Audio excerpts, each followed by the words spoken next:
Breaking news po ito. Nako po, Bagyong Tino. 98 na po ang binawian ng buhay dito sa Cebu. Heavy rains in Visayas, Mindanao. Ayan po, brings flash floods. Grabe.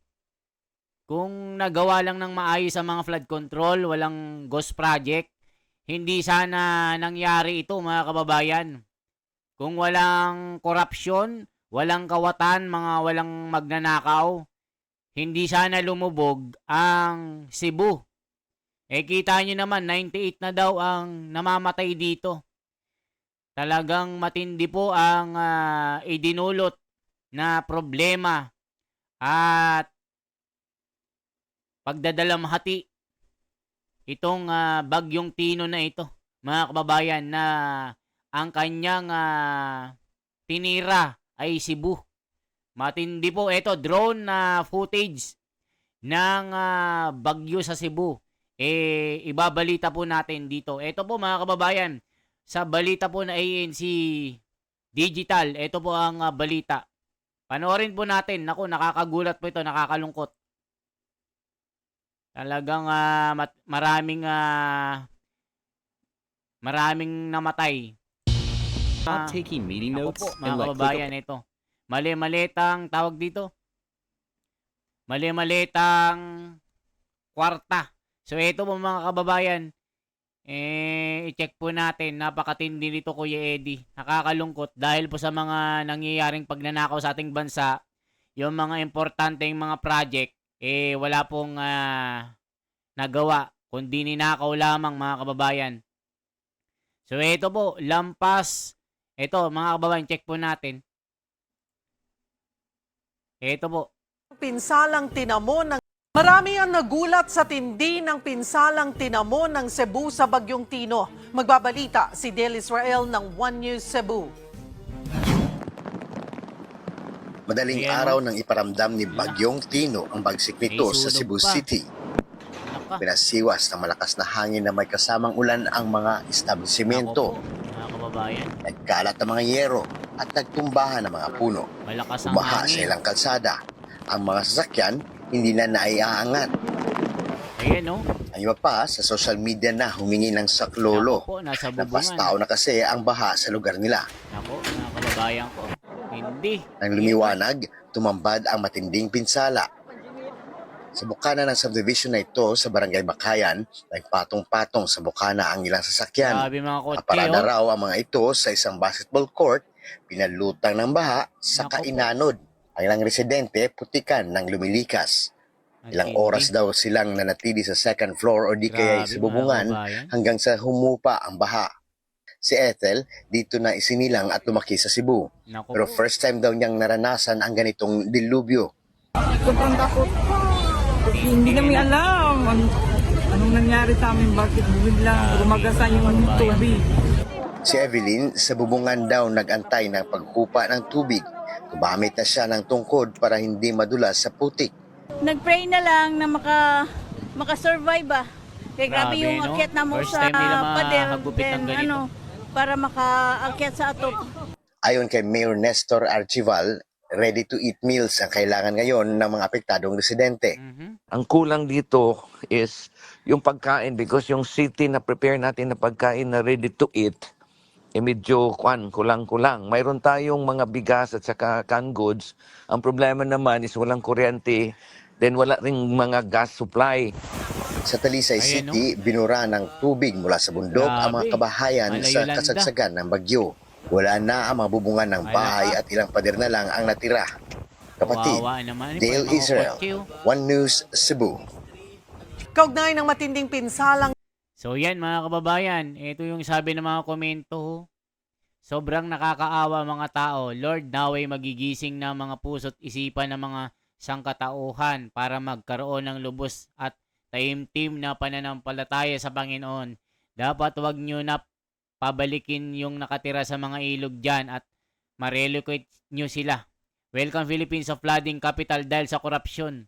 Flood control project yan. Made baha worse. Palpak na. Be strong Cebu. Mas malupit yung 1991 Ormoc Leyte tragedy. 10K na katao estimated na natabunan ng putik dahil sa land landslide. Pangalawa yung Tacloban, Leyte ng bagyong Yolanda, mga 8,000 katao na todas. If ulan ng strong wind, kakayanin pa. Problem is kalbo na mga kabundukan plus the stupid corrupted flood control sa town. Talaga bagsak na tubig with mud. Lesson learned, kahit anong pera at yaman mo sa bahay or gamit or ano pa, mawawala din yan. Lalabas na ang nakatagong buhaya dyan. Pustang inang bayan, 26 billion flood control project, Baha Bagong Pilipinas. Anong sabi ni Cheryl? Middle class subdivision? Ito ang isang lugar na kritiko sa gobyerno na mapanglait na karamihan sa Pangulo.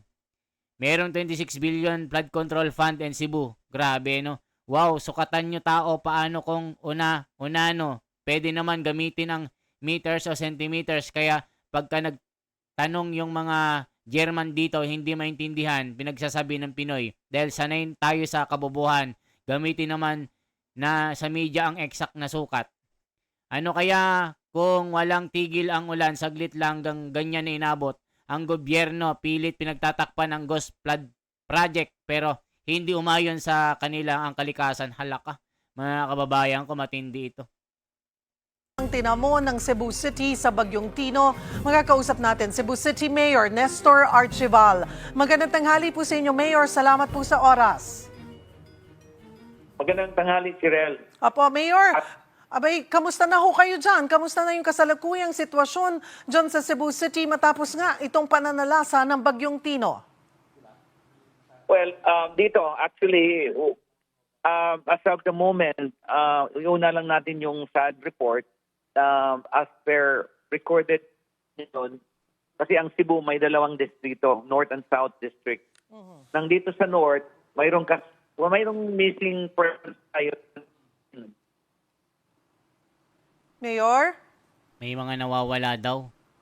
Mayor Archival? Nawala signal. Alright, medyo pihit lang po tayo ng kaunti. Medyo napuputol-putol po kayo. Okay, you have the North and South District at kasalukuyan pong nagmi-meeting sa South? No, sa North District, ang missing persons natin reported this morning is 13. 13, 1-3. Alright.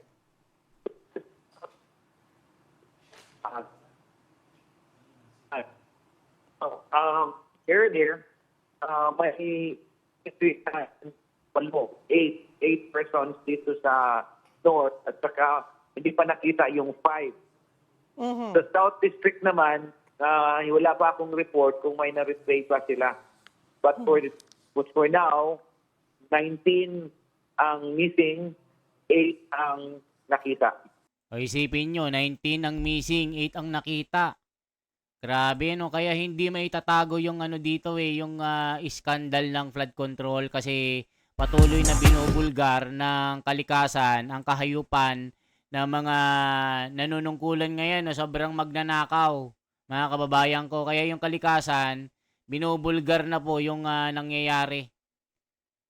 Diba mga kababayan, nakita nyo po. Talagang matindi po ito.